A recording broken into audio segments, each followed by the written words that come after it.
Safe की चाबी किस तरह आई जिसमें कमाल की गन होती है?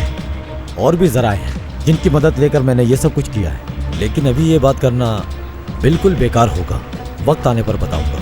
आगे अब कमाल का क्या होगा?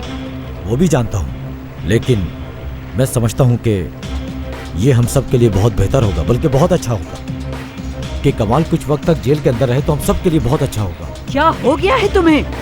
अरे माजदा साहिबा, कमाल आज तक बेकरी नहीं गया एक डबल रोटी खरीदने के लिए, तो ये उसके लिए बेहतर है कि वो थोड़ा वक्त जेल में गुजारे, थोड़ा समझे जिंदगी को, उसका दिमाग खुलेगा और उसे ये भी अंदाजा होगा कि आपके साथ रहना कैसे है। यहाँ तक कि वो नताशा और बच्चों को भी एक बिल्कुल अलग नजरिए से देखेगा और हो सकता है कि उनके करीब भी आ जाए। सारी कमांड आपके हाथ में होगी, उन्हें सही डायरेक्शन दिखाना आप, और ये बताइएगा क्या सही है और क्या गलत। और रही बात कमाल की, तो हमारा जब जी चाहेगा उसे बाहर निकाल लेंगे। कैसे?